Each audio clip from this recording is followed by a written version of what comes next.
majority of Japanese farmers, they know about organic farming, yes, but they don't know what WOOF is. You see the world and you don't have to pay that much. There's no kind of like the false tourism of it. You learn a lot as a worker, and it's cheap if you're a farmer. It's a way to understand how people live, and you become part of their lives. And I know other people who've done it in other countries, and everyone's had good experiences. I think it's great. I just wish I was 20 and I would go and move around the world. I think there should be no borders. Everyone should be free to go everywhere they want. Young people understand. If you have a farm and you need help, it's necessary to help.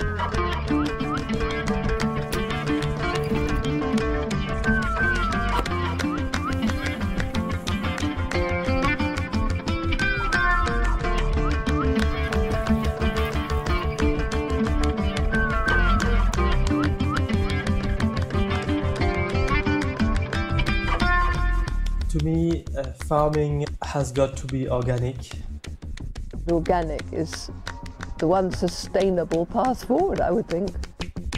Food is such a basic thing. I don't think you should let somebody else be in charge of your food supplies. I suppose that spreading the movement is probably the most important thing.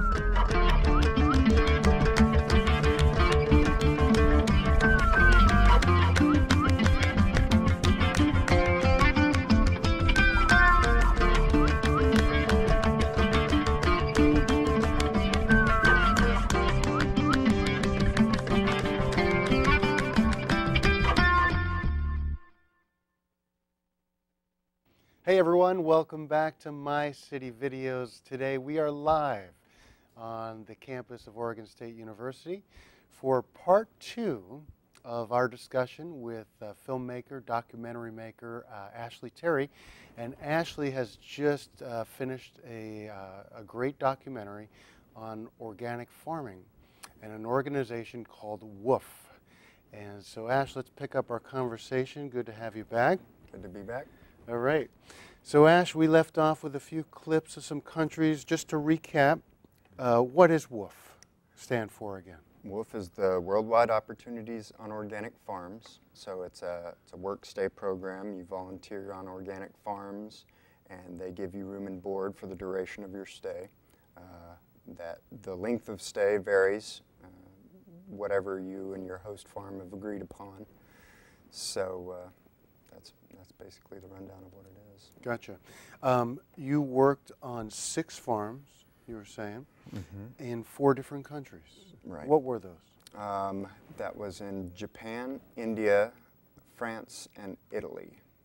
3 places in France, actually. And if somebody wanted to go out and work on an organic farm, what's the process? Tell us about what you need to do. Do you need to register somewhere? Do you need to find certified farms? Well, first off, I think any organic farmer would love to have somebody just show up and say, hey, can I work for you and you feed me? I don't think most of them would have a problem with that.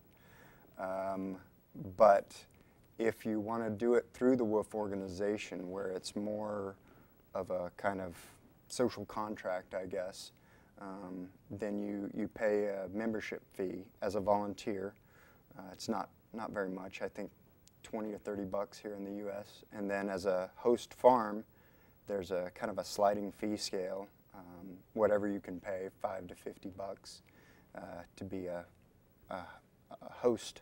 And then you the members hook up with the hosts via email or phone call, and then it just goes from there. You know, they say, yeah, you can come stay on our farm, or no, we don't need anyone right now. This is our off season. And then, yeah, hopefully you find a place to volunteer on.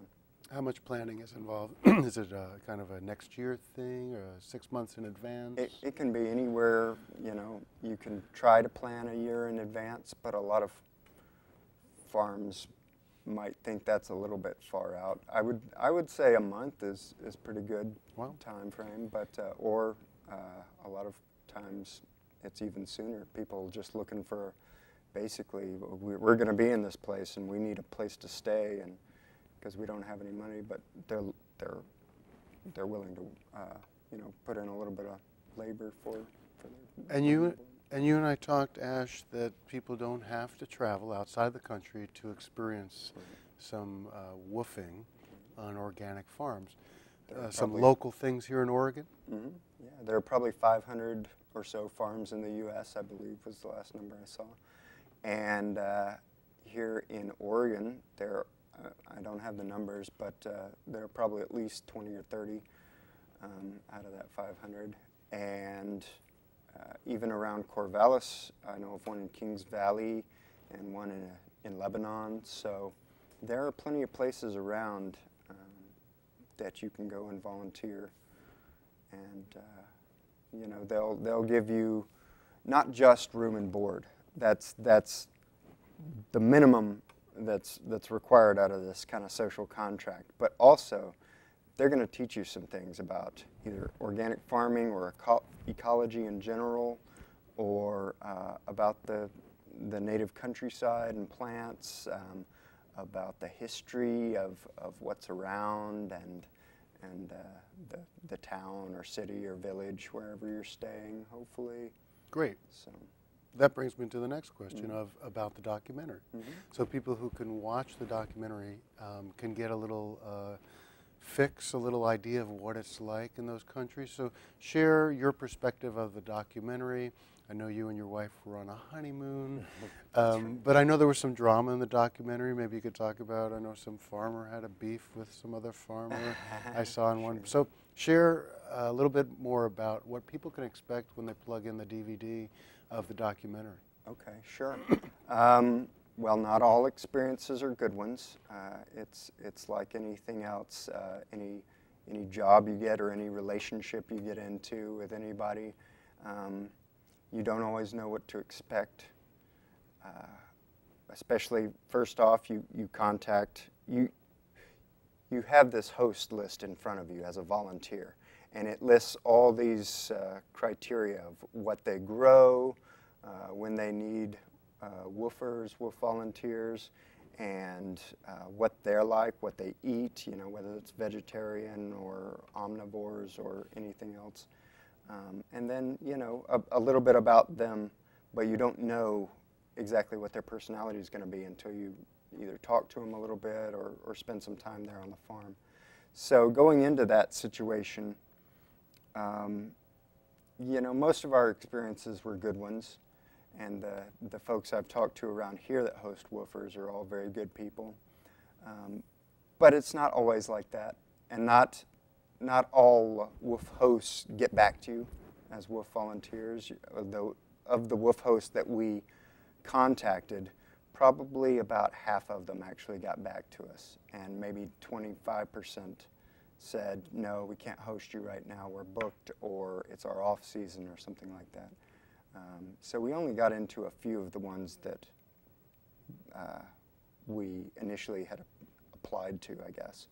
But it can range anywhere from like really fantastic experience to just we're going to get out of here tomorrow. we're leaving tomorrow because that's the other thing. It's great because you're not contractually obligated to stay. You know, if it's the pits there, then you leave. Oftentimes, though, there is a bit of a problem because you're out on a farm, often in very rural areas. So as far as transportation goes, you're going to either have to, if it's really that bad, you might have to hoof it back to the city. You know, but so you just got to look into what you're getting yourself into, like anything else. Got you. So Ash, what kind of people you think will enjoy the documentary? What are some aspects of it that are interesting that people will find very interesting? Well, the obvious demographic is those people right out of high school or right out of college that you know, are interested in ecology or the organic lifestyle or farming in general, and want to see the world or the country, or maybe even don't have a place to live but want to figure out where they want to settle down. So that's kind of the obvious demographic, but also the documentary tries to kind of shy away from any preachy bits about, well, this is the way you should lead your life, and it should be done like this, you know. There are some things that we kind of take for granted, like you should recycle and things like that.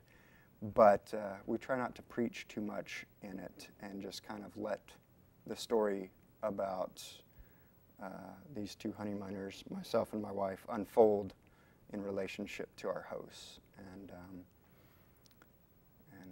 so yeah, that's mainly what it's about. So anybody who likes traveling, you know, it's kind of a travelogue, environmentally geared travelogue, I would say.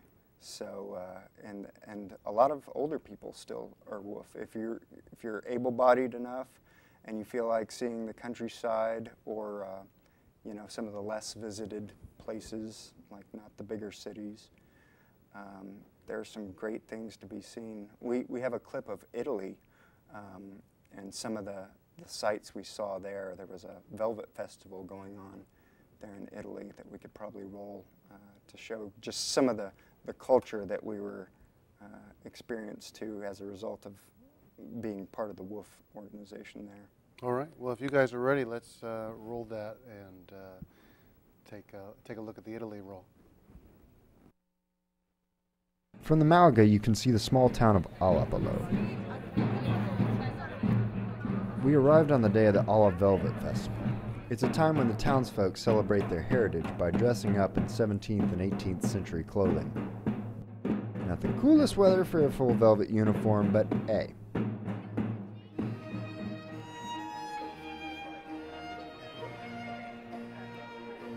Street performers of all varieties come out to entertain the crowds.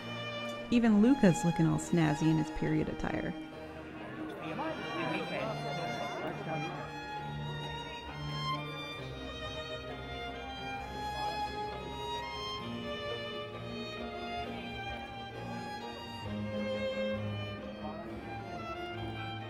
And just when we thought we'd had all the merriment we could endure for one night, we headed back up to the Malga where the guests awaited our arrival. It's the last night for some of them, and Andrea wanted to bid them farewell, Trentino style. It ain't a party till someone breaks out the accordion.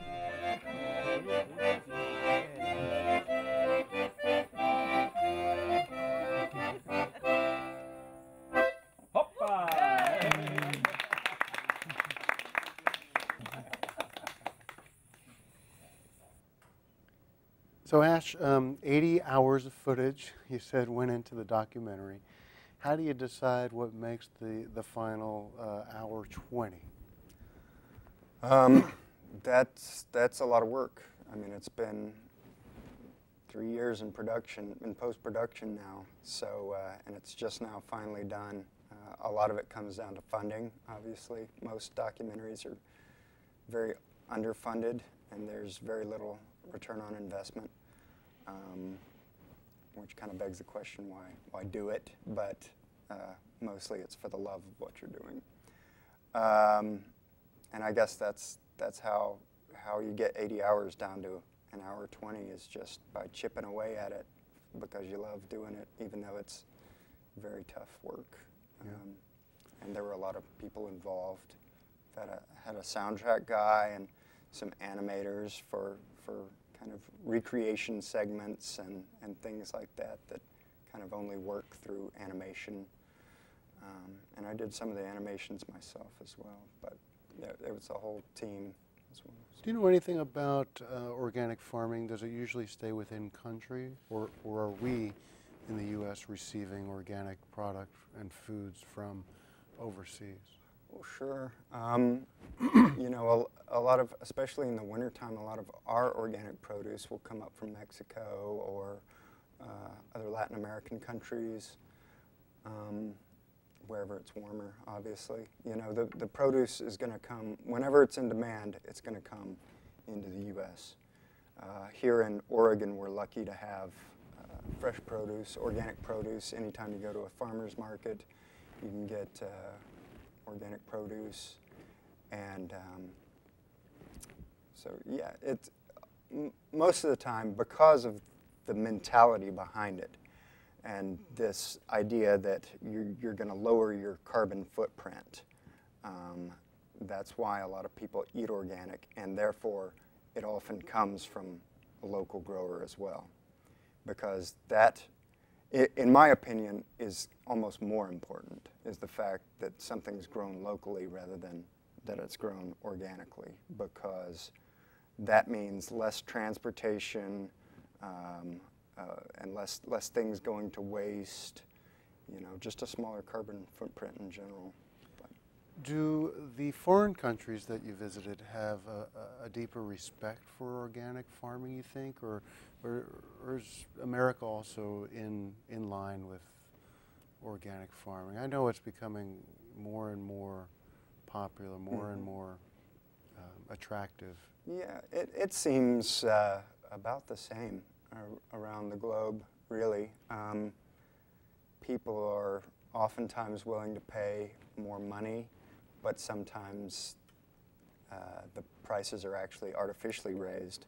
Sometimes they're very much warranted because it does take more manpower. There's a lot more weeding, and if you can't use pesticides and herbicides and things like that to kill off any predators or intruders, then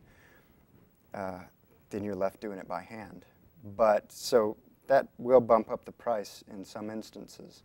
But a lot of times, organic has become such a big market that it's become a little adulterated, you could say, by some of these bigger conglomerates that you know, may cut corners, and even some of the smaller family farms, I'm sure, do too. But there's always a way to get around it. And USDA inspectors here in this country, they're limited to what they can do. For example, there's a book by a Eugene author that I read. I would love to plug it right now, but I cannot remember his name for the life of me. We have it on the website, though, woofthemovie.com. And he talks about how down in Florida, they had some produce, they had flats and flats of it, right? Kiwis or something. And the produce inspector, you know, took one or two out of the front case in all this truck, inspected it for any, you know, pesticides or anything unusual, and found nothing, and then said, okay. You know, the rest could have been full of, you know, eggs for all he knew. But so there's a big hole there too. You never quite know what the rest of the stuff's going to look like. You can't inspect every grape, That's every right. tomato, That's right. every, yeah. Yeah, so, and there are a lot of other ways to cheat the system as well. So it basically, like anything else, a lot of times just kind of comes down to the honor system. Yeah. That's why it's good to know where your food comes from, know your local growers, and, you know. Now, we saw clips of 3 countries. We saw Italy, France, and what was the other one? Japan. Mm-hmm. We don't have a clip of India, but maybe you could fill us in on the India segment of the documentary. Mm-hmm. I do have more clips online as well if people want to go to the website. And it can show more about manual pollination in Japan, and then there's some things from India. But India was not the best WWOOF experience that we had. Oh. And it was a lot to do with, it was our fault, really, because we went in the summertime. It was 130 degrees in Rajasthan, around Jaipur, where we went. And so, fortunately, we weren't expected to put in that many hours while we were there. That was the good thing. But we did do a little bit of work, and you know, we got stomach aches. We were just out in the middle of no place. There was, the power was intermittent, so that meant doing my documentary stuff was difficult. Charging batteries, importing footage into my computer and all that stuff.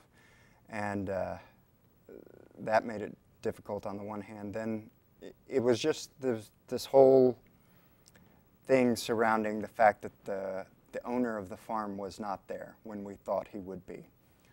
So there was a little bit of he was a little disingenuous with us, I would say. There again, that goes into you never quite know what you're getting yourself into. It wouldn't have been that big a deal if I weren't trying at that point to shoot a documentary, or had we known more of what we were getting ourselves into, and had we not gone in the middle of summer like idiot tourists, you know, to the desert in the middle of summer. It's brilliant. But it's just one example of how circumstances won't always be ideal when you go woofing. So. There's a scene in the documentary of a farmer getting pretty upset with a fellow farmer. Yes. What is that scene? Explain that one to us. That was one of my animation scenes explaining kind of the backstory of how these two organic farmers, the only two in the region actually, had a falling out. And they divided their property and were no longer on speaking terms because we never got the whole skinny on that, quite honestly. But the idea was that just that now they were just very rude to each other, and this was, again, in France. So they were, I'm sure it was some misunderstanding that they were both very passionate about and didn't want to see things the other person's way. So. And this is just a fence bordering each no, property? not even a fence. It's just because in some instances, our host Luke talks about on camera how his neighbor is unkind to him, and you can see where the tractor's tires has rolled over some of his crops and things like that. And so there's no fence. It's just. Yeah. Well, good stuff, Ash. The documentary looks excellent. If people want to get a hold of it or to have you come out and present it at their city or town hall meeting, perhaps an Earth Day event, the website probably is the best way to contact you. That would be. My email address is just ash@woofthemovie. That's 2 W's in woof. Yeah. But, all right. Well, thank you all for being here today. And till next time on My City Videos, we'll see you then. All right. And then roll the credits over our face.